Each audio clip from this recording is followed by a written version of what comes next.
independence. Well, in order to be coherent, we will further strengthen our sanctions package against the Belarus regime and all those who cooperate with the Russian military aggressions against Ukraine. As I said yesterday, we adopted an unprecedented support package under the European Peace Facility to help Ukrainian armed forces to defend Ukraine's territorial integrity. And this was done in a record time. I started working on this proposal after the European Union Council. Immediately after the European Union Council, I started thinking that enough was not enough, that we could do more. And after the Foreign Affairs Ministers, when we decided finally to put Putin on the list and Lavrov on the list of sanctioned people, but we were not able to decide on the financial measures related to take Russia out of SWIFT, we start thinking that we should be doing more. And immediately we start preparing this decision, which in one hand mobilize resources to help military to Ukraine, which is, as I said yesterday, a turning point on the history of European integration. Because until now, it was considered that the European Union, which is a peace union, not a military union, was not allowed to supply arms to a third country. That's what we are doing now. This is another taboo that falls. And secondly, and tomorrow at the Parliament we will discuss about it, that the ministers has been informed about the decision that will put a strong toll on the Russian economy, because to cut half of the reserves of the Russian central bank is going to be very damaging. But today the defense ministers work a lot on the coordination of the efforts in order to make effective all bilateral initiative together with our funding. And we have created a clearinghouse to keep track of the Ukrainian request in one side and their needs, and our offers, member states offers, in order to ensure maximum effectiveness and coordination of our support.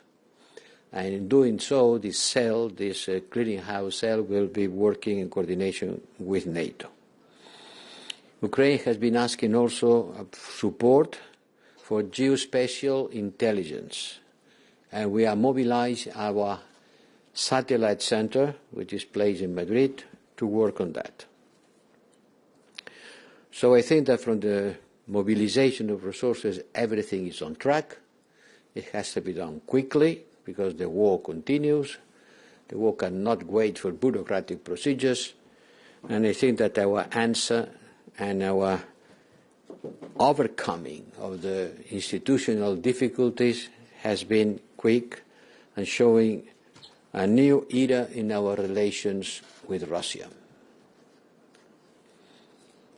And one of the things that the European Union has to do is to decrease as quick as possible its dependency on oil and Russian oil and gas. We pay a very high bill to Putin, and this money is being used to finance its military aggression. I want also to differentiate between Putin and Putin regime and the Russian people. We are sure that the Russian people don't want this war.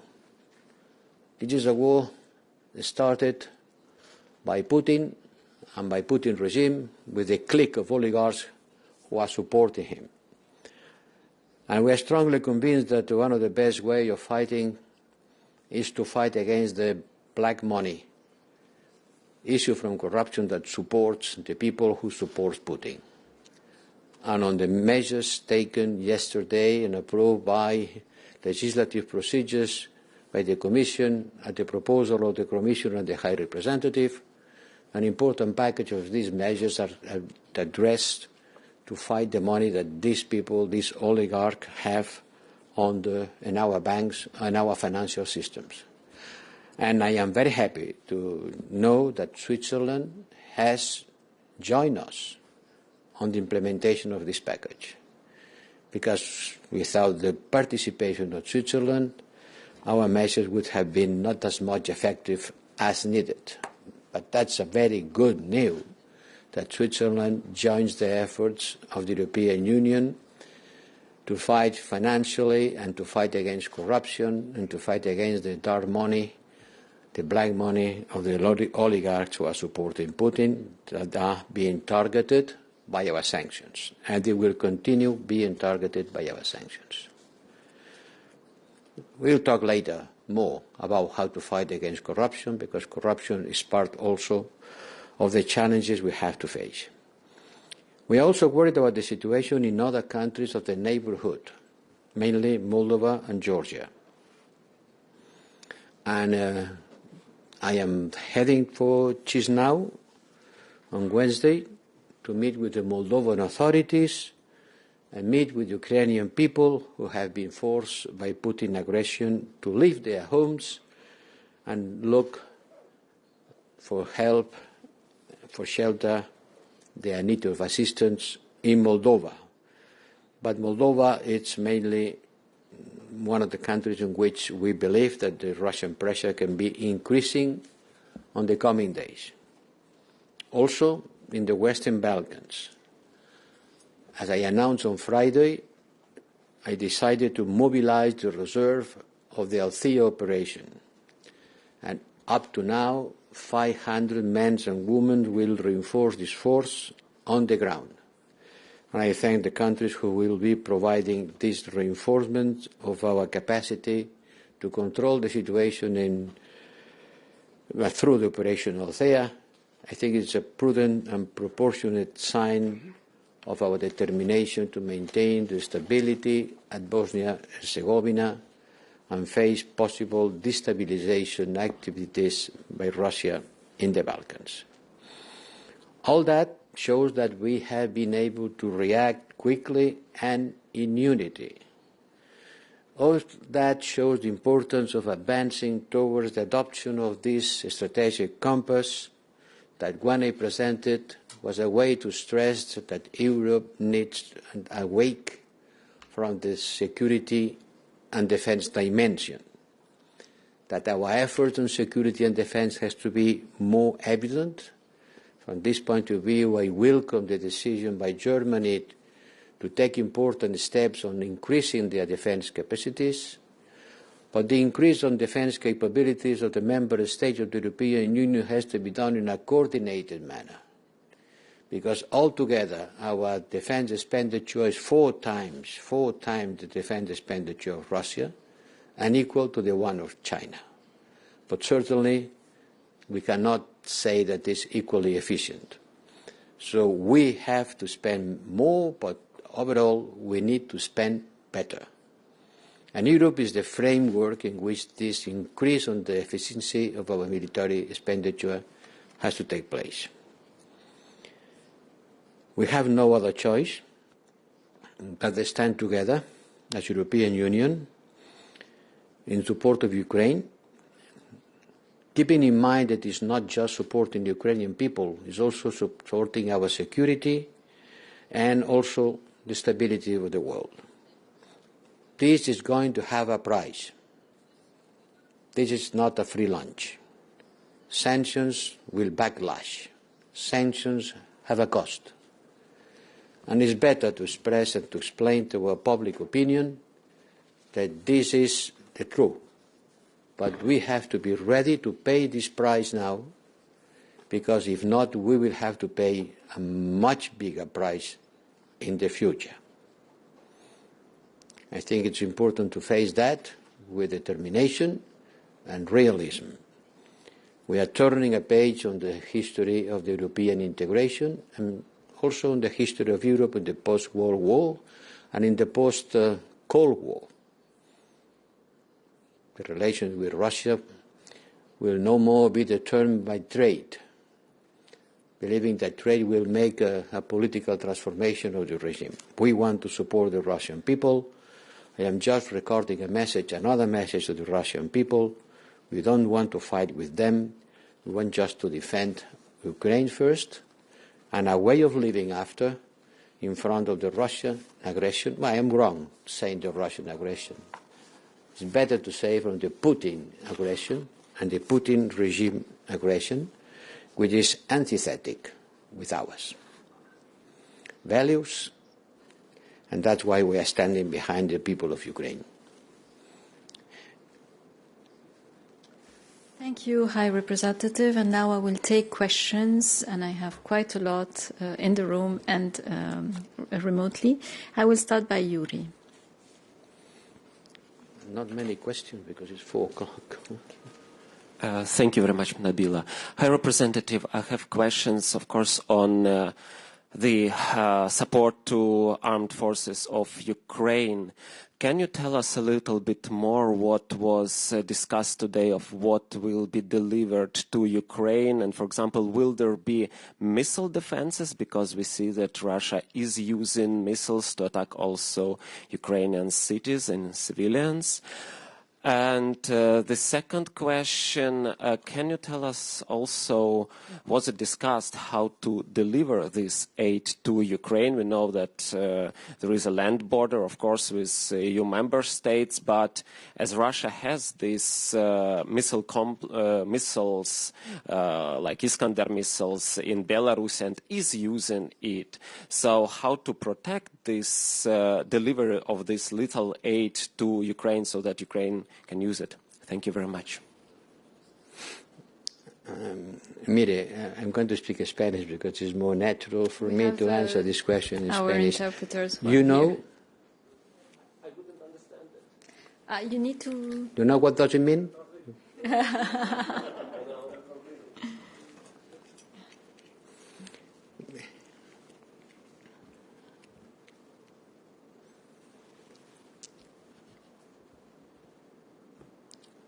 Mire, estamos en una guerra y no voy a dar ninguna información que pueda servir a la parte a la que nos enfrentamos. Comprenderá que no le voy a contar a usted con pelos y señales por dónde y cómo va a pasar la ayuda que vamos a proporcionar a Ucrania. Estoy seguro que Rusia estaría muy contenta de saberlo. Hoy las autoridades rusas han dicho que considerarán que la ayuda que la Unión Europea va a dar a Ucrania constituye un acto inamistoso y que atacarán a cualquier persona o cualquier entidad que transporte esta ayuda hacia Ucrania. Por lo tanto, va a permitir que no le dé ningún detalle que pueda serles de utilidad. Sí le puedo decir que naturalmente pasará por aquellos países que tienen una frontera con Ucrania, pero eso supongo que no es desvelar ningún secreto. Y en cuanto a la clase de material, ya le dije ayer y repito que se trata de material defensivo, armas y municiones de todos los calibres que les permitan defenderse de la agresión. Okay, merci. Now I go to the colleagues remotely, and Thomas has raised the first hand. Oui, merci. C'est Thomas Miglierina de la télévision suisse. Je peux vous demander de commenter en français la décision du Conseil fédéral de s'aligner sur les sanctions de l'Union européenne. Et deuxième question, plus ou moins au même temps, le ministre russe Lavrov a décidé d'annuler la visite de demain à Genève.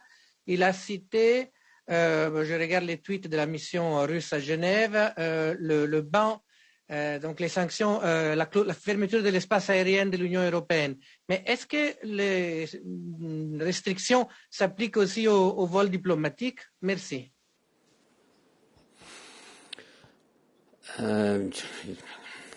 My French is not excellent, but I will try to say in French. Vous avez un français impeccable, monsieur le représentant. Non, écoutez, d'après ce que je sais, le gouvernement suisse a décidé de s'aligner complètement avec les sanctions européennes. Il va faire exactement la même chose que nous. C'est très bien. C'est parfait. C'est une mauvaise nouvelle pour la Russie.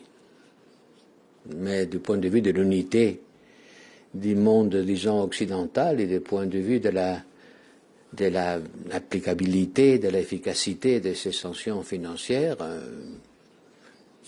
Par exemple, tous les actifs qui soient déposés dans la Banque centrale suisse, je ne sais pas s'il y en a ou pas, ou combien, ils seront gelés. Et ça ne servira de rien aux oligarques de transférer ces actifs en Suisse. Parce que Suisse va faire exactement la même chose que nous. C'est une très très bonne nouvelle. Et la deuxième question, c'était sur non. La sanction permet parfaitement M. Lavrov de voyager à Genève. Il y a des exceptions diplomatiques. On n'a pas pris la mesure d'interdire à M. Lavrov de voyager à Genève pour des raisons diplomatiques. Si c'est pour des vacances, non. Is this Naomi? Yes, please, you have the floor. Hi, thanks very much. Naomi O'Leary, Irish Times. I have two quick questions, if I could, High Representative. The first one is about cyber attacks. Can you confirm any cyber attacks of Russian origin? For example, we've had a major attack on Toyota, as one example. The second question is about hidden assets. In every harbour of the Mediterranean, there are mega yachts proudly flying the flags of tax havens, where their ownership is concealed by shell companies, and many of their owners are Russian oligarchs whose names are very well known. How will we identify the ownership of those? Will they be affected? Will they be seized? And what about cryptocurrencies? Are there any steps taken, given the design of crypto, to be peer-to-peer and to evade regulation? Thank you.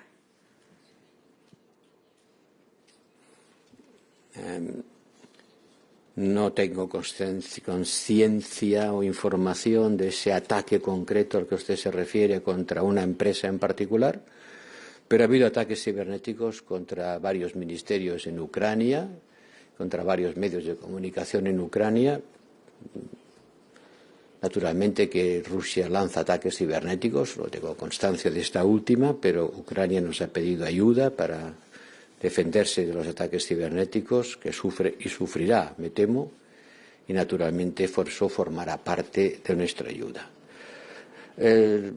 Los activos ocultos de las personas que son objetos de las sanciones que hemos aprobado estos días tendrán que ser localizados y una vez localizados tendrá que actuarse contra ellos. Yo no me voy a pasear por todos los puertos de Europa buscando los yates de los oligarcas, pero tenemos células que lo van a hacer.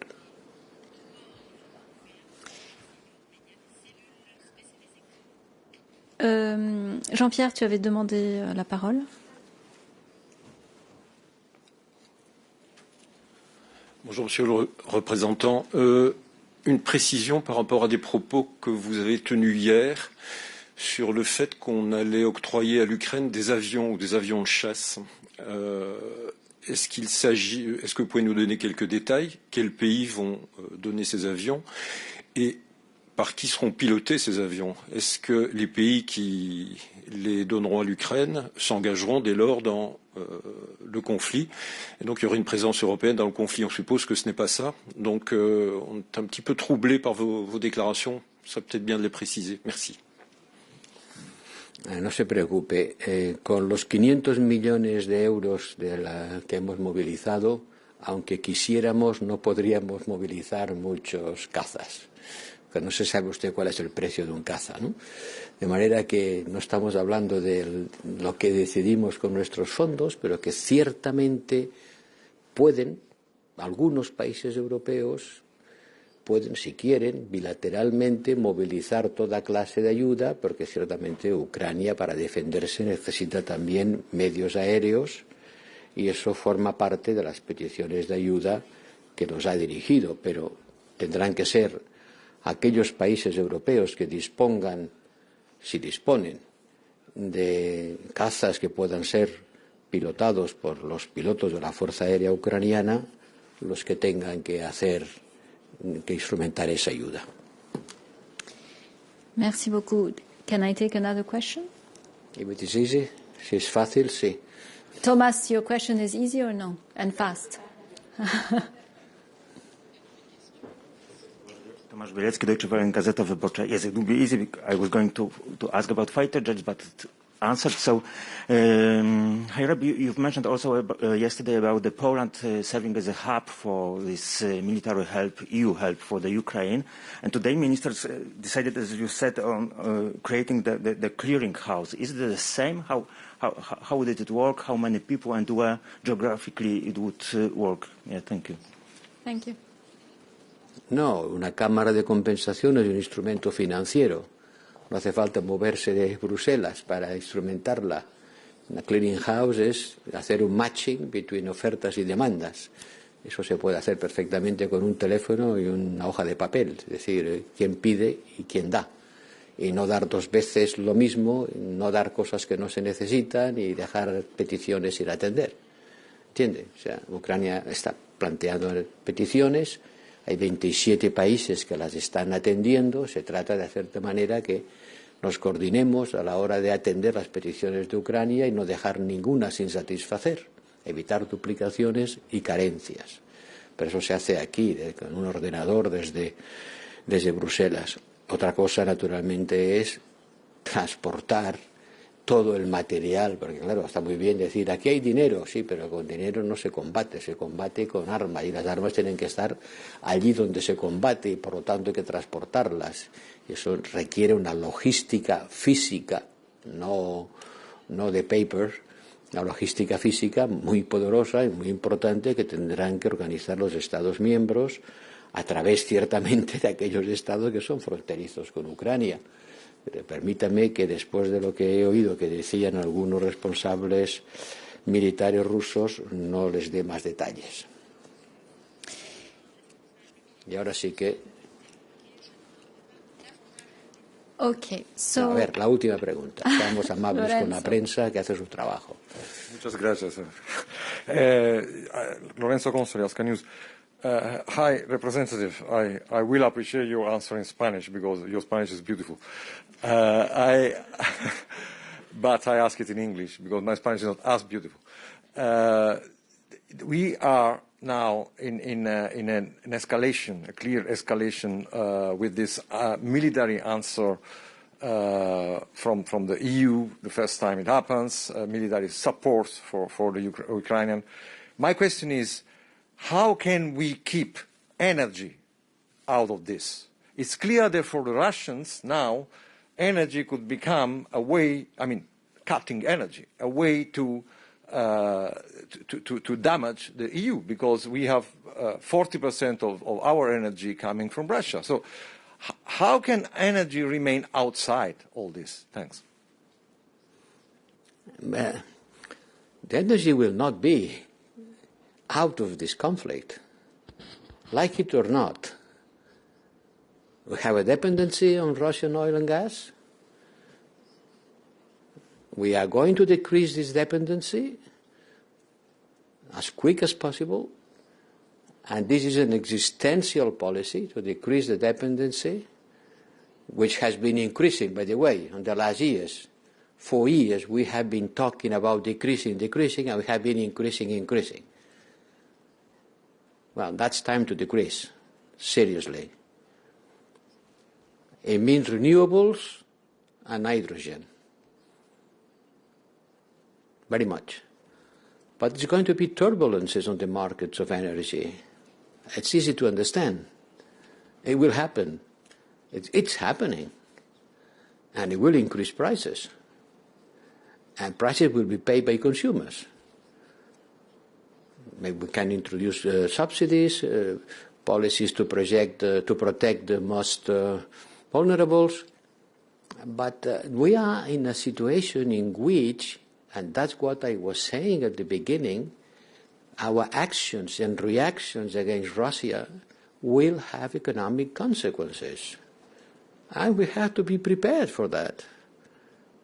Don't believe that we can do whatever we need to do without having consequences.